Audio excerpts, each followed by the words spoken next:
Ça, c'est Kevin. Kevin, il fait 1m90, 90 kg. Ça, c'est Basile. Basile, il fait 1m12, 36 kg. OK? À l'état de nature, c'est-à-dire sans règles, sans loi, voilà. Si Kevin veut buter Basile et prendre la cabane de Basile, Kevin bute Basile et prend la cabane de Basile. Basile dead, d'accord? Ça, c'est ce qu'on appelle la loi du plus fort. C'est-à-dire que on a toutes les libertés du monde parce qu'il n'y a aucun texte de loi qui restreint ces libertés, mais paradoxalement, en fait, c'est donc la loi du plus fort qui règne. Donc, on n'a aucune liberté tout court, puisque si on a quelqu'un de plus fort que nous, c'est cette personne qui a le plus de pouvoir sur nous, qui peut nous faire du mal, qui peut voler, qui peut faire tout ce qu'elle veut, littéralement, puisqu'elle n'est restreinte par rien. Et cette personne, on peut se dire, waouh, mais du coup, le mec est trop heureux, il a tous les pouvoirs, il peut faire tout ce qu'il veut, etc. Ça, c'est Kevin, 3XL, 2m05, 112 kg. OK? Kevin XL n'est jamais à l'abri que Kevin 3XL débarque, le but aussi, et plus de Kevin XL. D'accord? Bon, déjà, Basile XS, lui, ça fait longtemps qu'il est terminé. Donc, en fait, le plus fort vit constamment sous la menace qu'un encore plus fort que lui débarque, le vole, lui prenne tout, lui fasse du mal, etc. Donc, pas vraiment libre, pas vraiment heureux non plus.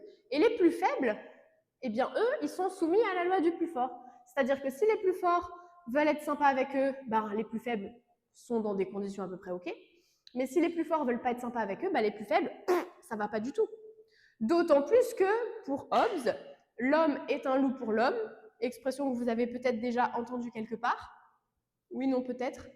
On ne sait pas. OK. L'homme est un loup pour l'homme, c'est une citation de Hobbes qui veut dire quoi? Qu'à l'état de nature, sans règles, sans loi, etc., l'homme est naturellement méchant. Il est mauvais. Hobbes, et c'est l'état de nature. Pour Hobbes, c'est la loi du plus fort qui règne. D'accord? Maintenant, ah oui, et j'ai oublié de préciser un truc, pour Hobbes, c'est grâce aux lois, en fait, que les libertés sont maintenues. Parce qu'à l'état de nature, il n'y a pas de liberté, puisque tout le monde a toutes les libertés, mais ce faisant, personne n'a vraiment de liberté, puisque le plus faible vit toujours sous la contrainte du plus fort, et le plus fort vit toujours sous la contrainte de trouver plus fort que lui. OK? Et donc, les lois sont là pour restreindre les libertés de tous. Grâce aux lois, personne n'a le droit de tuer personne, personne n'a le droit de commettre des vols, tout ça. Les libertés de tout le monde sont restreintes, justement pour protéger et garantir ces mêmes libertés individuelles. Est-ce que c'est clair pour tous? Muy bien.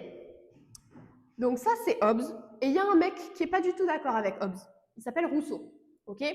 Rousseau, est-ce que vous savez ce qu'il nous dit sur l'état de nature? L'inverse.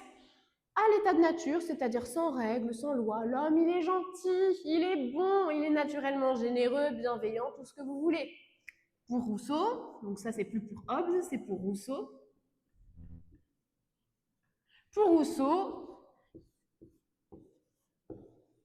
à l'état de nature, c'est l'amour fou. Ok, bon, l'amour fou, pas l'amour amoureux, on s'entend. Mais disons que tout le monde il est gentil, tout le monde il est content, tout le monde il est bienveillant, etc. Et c'est la société qui va corrompre les hommes parce que cette organisation un peu hiérarchisée va créer en eux des sentiments d'orgueil, de jalousie, etc. qui va rendre les hommes mauvais, alors qu'initialement, ils étaient gentils. Ok? Et donc là, on voit que notre texte de Alain ne va pas dans la perspective de Rousseau, où à l'état de nature, les gens sont gentils. Il va dans la perspective de Hobbes, où à l'état de nature, les gens sont vilains, méchants, pas beaux. Ok?